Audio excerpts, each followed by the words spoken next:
কিন্তু কড়ায় গন্ডায় জবাবদিহিতা দিব যে আমাদের বিচার কতটুকু আদায় হলো, আমাদের সংস্কার কতটুকু আদায় হলো। রাজনৈতিক দলগুলা যদি নির্বাচনের জন্য এতই ধারণা করে, ভোট পেতে গেলে কিন্তু সেই জবাবদিহিতা তাদেরকে দিতে হবে। ফলে আমি বলবো যে বাংলাদেশে যে ঐক্যবদ্ধ প্রতিষ্ঠিত হয়েছে, আমরা সেই ঐক্যবদ্ধ ধরে রাখতে চাই। আমরা কেউই নির্বাচনের বিরুদ্ধে না, বরং নির্বাচনে অংশগ্রহণ করবো বলে আমরা নিজেরাও একটা রাজনৈতিক দল গঠন করেছি। কিন্তু আমরা বলছি যে বিচার, সংস্কার এবং নির্বাচনের ক্ষেত্রে আমরা বলেছি গণপরিষদ নির্বাচন। কারণ এই জুলাই গণঅভ্যুত্থানের মধ্যে দিয়ে এই সংবিধান, এই জাতির সংবিধান অকার্যকর হয়েছে, ব্যর্থ প্রমাণিত হয়েছে। মানে জুলাই গণঅভ্যুত্থানকে সাংবিধানিক স্বীকৃতি দিয়ে নতুন একটি সংবিধান এই জাতিকে আমরা উপহার দিয়ে যাবো ইনশাআল্লাহ। আজকে আমি কথা বলাচ্ছি না, আমি রাজপথে এসেছি আপনাদের কথা শোনার জন্য, আপনাদের দাবিগুলো আদায় করার জন্য। আমাদের দেখা হবে, কথা হবে, আর আমরা সবাই যার যার জায়গা থেকে আইন শৃঙ্খলা বাহিনীকে সহায়তা করবো। আমরা কেউ নিজেরা আইন হাতে তুলে নিব না। কোনো ধরনের মত তৈরির যে রাজনীতি, যে অপচেষ্টা চালানো হচ্ছে, বাংলাদেশকে, আমাদের ধর্ম ইসলামকে নেতিবাচক ভাবে উপস্থাপনের চেষ্টা, ষড়যন্ত্র অনেক গ্রুপ করছে। আমরা সেগুলো প্রতিহত করব এবং আমরা সম্মিলিত ভাবে আমাদের যে দাবি, বিচার, সংস্কার এবং গণপরিষদ নির্বাচনের মাধ্যমে সংবিধান, সেটি আদায়ে খুব দ্রুতই আমরা রাজপথে নামবো।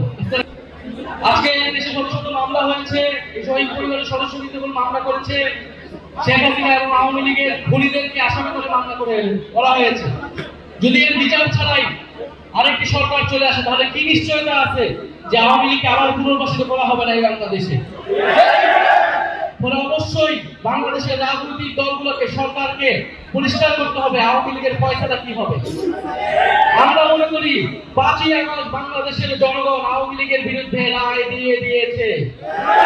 বাংলাদেশে আর আওয়ামী লীগের রাজনীতিক এই ফ্যাসিস্ট রাজনীতির আর কোনো জায়গা হবে না। ফলে আমরা বলবো যে আমাদেরকে বলা হচ্ছে যে আমরা নাকি নির্বাচন পিছনের রাজনীতি করছি। খুব পরিষ্কার ভাবে বলতে চাই, পাল্টা কথা আপনাদেরকে বলতে চাই যে আপনারা বিচার ও সংস্কার পিছানোর রাজনীতি করবেন না। বিচার ও সংস্কারের প্রতি ঐক্যমত পোষণ করুন। নির্বাচন আমরা আপনাদেরকে করতে সহায়তা করব।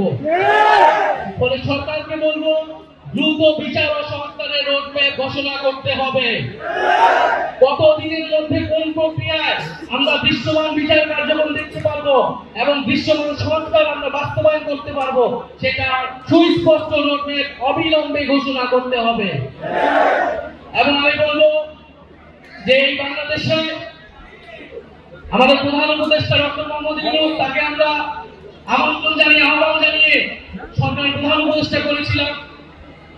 অন্যান্য উপদেষ্টা রয়েছেন, সেনা প্রধান রয়েছেন, তারা প্রত্যেকে কি ভাবেন না, জনগণের সামনে কিন্তু তাদেরকে দাঁড়াতে হবে।